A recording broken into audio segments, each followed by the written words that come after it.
समाज की सेवा में जात पात के सभी भेदभाव को दरकिनार करते हुए समाज की सेवा में अग्रसर रहने वाली भारतीय जनता पार्टी की पूर्व राष्ट्रीय महिला मोर्चा कार्यकारिणी सदस्य व भाजपा दिल्ली 6 सेल की प्रभारी हरजीत कौर जौली ने हरिनगर में प्रेस कॉन्फ्रेंस कर अपना परिचय देते हुए अपने पदों के बारे में जानकारी देते हुए कहा कि 1984 में सरेआम कत्लेआम से दुखी होकर उन्होंने भारतीय जनता पार्टी ज्वाइन करने की पूरी दास्तान विस्तृत रूप में बताई और कहा कि भारत के यशस्वी प्रधानमंत्री नरेंद्र मोदी एक विकास पुरुष है जो भारत को हमेशा खुशहाल देखना चाहते हैं और भारत को फिर से सोने की चिड़िया बनाने का प्रयास कर रहे हैं।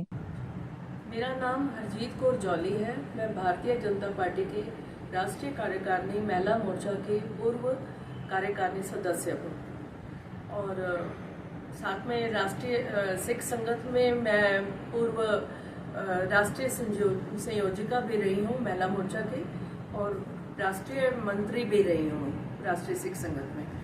और साथ में 6 सेल की मैं अभी प्रभारी हूँ दिल्ली प्रदेश की।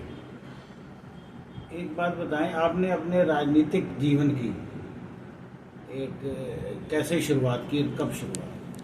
मैंने 84 के हत्याकांड जो हुए थे, दंगे और कत्लेआम जो हुआ था, उससे ग्रस्त होकर मतलब इतना ज़्यादा हम परेशान हो गए थे कि हमें लगता था कि देश को संभालने वाली कोई एक अच्छी पार्टी जो है उस वक्त हमें भाजपा ही नजर आई। तो हमने फिर उसी के लिए मैंने भाजपा को ज्वाइन करा और साथ में ही उसी वक्त मैंने आरएसएस भी ज्वाइन करी। दोनों संस्थाओं में मैंने मिलकर काम किया और आपने 36 साल हो गए हैं। आपने जनता के लिए कौन कौन से अच्छे कार्य किए हैं, उस पर थोड़ा प्रकाश डालें आप। मैंने पहले तो अपना उस तरह का प्रचार करने की कोशिश करी कि जिस तरह से मैंने बसों में भी जाकर अकेले ही प्रचार करती रही कि भाजपा को लेकर आओ, तभी हमारा देश सुरक्षित होगा और हम लोग भी सुरक्षित होंगे। और उस तरह का प्रचार करके मैंने पूरी कोशिश करी जिससे भाजपा सत्ता में आई। और मैंने बहुत ही भाजपा को मैंने जितने भी सुझाव देने की कोशिश करी है वो मैंने सुझाव दिए हैं। उसमें मैंने स्किल इंडिया का सुझाव भी मेरा ही था और बाकी भी मेरे बहुत सारे सुझाव हैं जो कि मेरे पास सारे लिखित रूप में है। और वो सुझाव मैं हमारे सरदार रुलदा सिंह जी होते थे, उनके द्वारा मैं अडवाणी जी के पास भिजवाती थी। उसमें कुलकर्णी जी भी जो अपना बलबीर सिंह पुंज भी उसमें उसको सुझावों को देखते थे और उस पर अमल करवाया गया है। वो सुझाव कार्यान्वित हुए हैं सारे और जिससे कि भाजपा को और हमारे देश को फायदा हुआ है। इस टाइम इलेक्शन हो रहा है 2024, भाजपा का तीसरा कार्यकाल का मौका है, तो आप उनके मोदी जी के विजन को लेके क्या सोचते हैं? क्या उनका विजन रहा और कितनी आप सफलता मिलने की गुंजाइश है? इस वक्त देखिए भाजपा का जो है मोदी जी का वो इस तरह के व्यक्ति हैं कि वो एक विकास पुरुष है। उनकी पहचान ऐसी है कि वो एक विकास पुरुष है।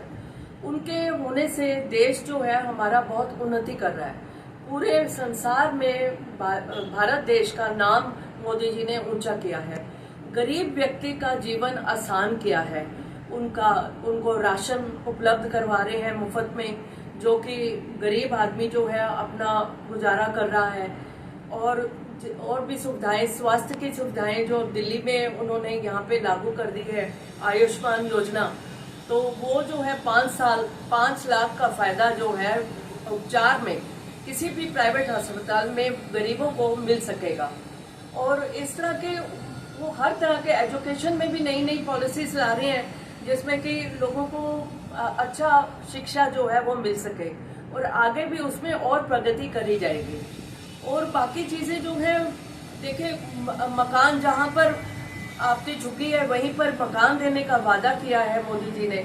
और इसी तरह से 84 के जो आहत लोग थे उनको भी घर देने का वादा किया गया है। मैंने जो कोशिश करी थी राष्ट्रीय सिख संगठन की तरफ से, तब नाना कमीशन का गठन हुआ था और इन लोगों को राजनाथ सिंह जी आकर 5-5 लाख रुपया दे के गए थे। तो जो मोदी जी कर रहे हैं, अभी देखिए कि उन्होंने कॉरिडोर जो है उसको खोला है और सिखों के लिए रोपवे का अपना हेमकुंड साहिब का भी जो है वो कर रहे हैं। इसी तरह उन्होंने सभी मंदिरों के लिए भी किया है और मस्जिदों के लिए भी किया है। उन्होंने कभी वितकरा नहीं किया कि मैं एक हिंदू को फायदा दूंगा, मुसलमान को नहीं दूंगा। उन्होंने सबका सम्मान लिया है। मुसलमानों को भी उतना ही सम्मान मिला है, सिखों को भी मिला है और हिंदुओं को भी मिला है, और सभी लोग खुश हैं मोदी जी के राज में।